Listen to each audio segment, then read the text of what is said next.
warahmatullahi wabarakatuh. Alhamdulillahirabbil alamin. Wa bihi nasta'in wa ala umurid dunya waddin. Wassalatu wassalamu ala asyrafil anbiya'i wal mursalin wa ala alihi wa sahbihi ajmain, amma ba'du. Yang pertama-tama, marilah kita panjatkan puja dan puji syukur kita atas kehadirat Allah Subhanahu wa Ta'ala yang telah memberikan limpahan kesehatan jasmani dan rohani serta rahmat dan karunia-Nya. Kemudian, sholawat serta salam semoga selalu terlimpah curahkan kepada baginda tercinta kita, yaitu Nabi Muhammad SAW. Pada kesempatan ini, izinkan saya menyampaikan pidato tentang judi dan mabuk. Mengapa kita perlu membahas ini? Karena saat ini kedua perbuatan ini, judi dan mabuk, semakin marak. Bahkan dianggap hal biasa. Padahal dua hal ini termasuk dalam dosa besar yang dapat menghancurkan individu, keluarga, dan masyarakat. Nah, sekarang apa sih itu judi? Nah, secara bahasa, judi adalah pertaruhan di mana seseorang berharap mendapatkan keuntungan dari hasil yang tidak pasti. Nah, contoh sederhananya adalah taruhan uang dalam permainan kartu, dadu, atau tebak-tebakan berhadiah yang bersifat spekulatif. Sedangkan mabuk berasal dari konsumsi minuman keras atau zat yang memabukkan seperti alkohol, narkoba, dan sebagainya. Nah, sekarang hukum judi dan mabuk. Dalam Islam adalah agama yang sangat menjaga akal dan harta manusia. Karena itu, judi dan mabuk diharamkan secara tegas dalam Al-Quran dan hadis. Allah Subhanahu wa Ta'ala berfirman dalam surah Al-Maidah ayat 90 yang artinya, "Wahai orang-orang yang beriman, sesungguhnya khamar atau minuman keras, judi, berhala, dan mengundi nasib dengan anak panah adalah perbuatan keji dari perbuatan setan. Maka jauhilah agar kamu beruntung." Al-Maidah ayat 90.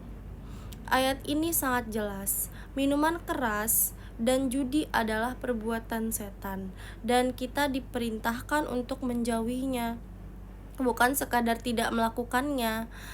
Lalu Rasulullah SAW juga bersabda, setiap yang memabukkan adalah khamar, dan setiap khamar itu haram. Nah, rawahu Muslim.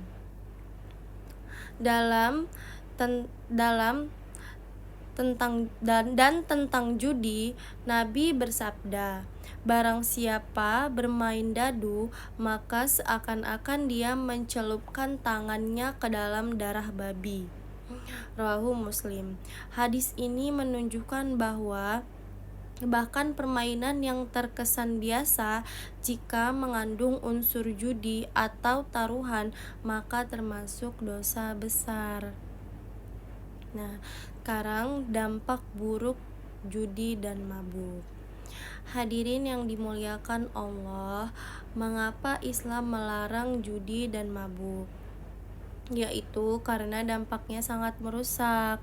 Dampak judi yaitu dapat menjerumuskan orang ke dalam kemiskinan dan hutang, merusak hubungan keluarga, menumbuhkan sifat serakah dan malas bekerja, menyebabkan perkelahian, pencurian, dan kejahatan lainnya.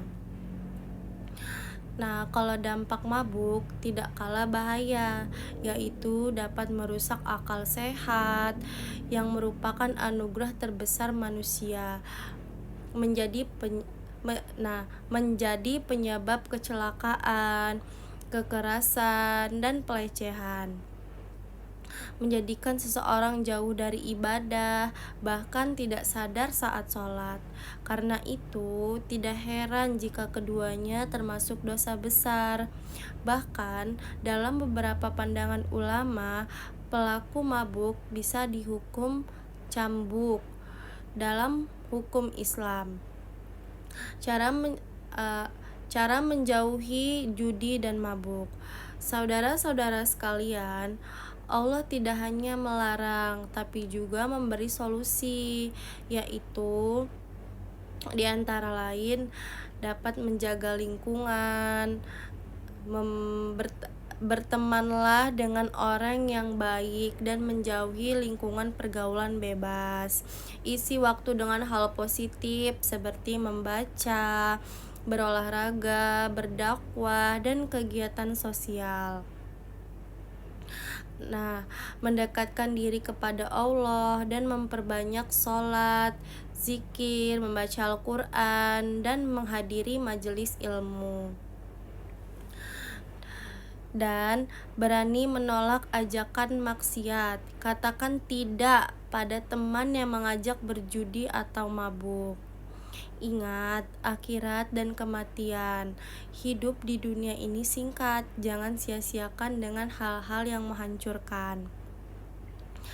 Hadirin yang dirahmati Allah, mari kita renungkan apa yang kita cari dalam hidup ini. Ketentraman, kebahagiaan, semua itu tidak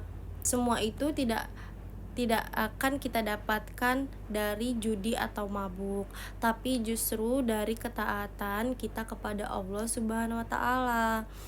Semoga Allah melindungi kita, anak-anak kita, dan generasi mendatang dari perbuatan maksiat ini. Cukup sekian pidato atau ceramah dari saya akhiri. Wabillahi taufiq wal hidayah. Wassalamualaikum warahmatullahi wabarakatuh.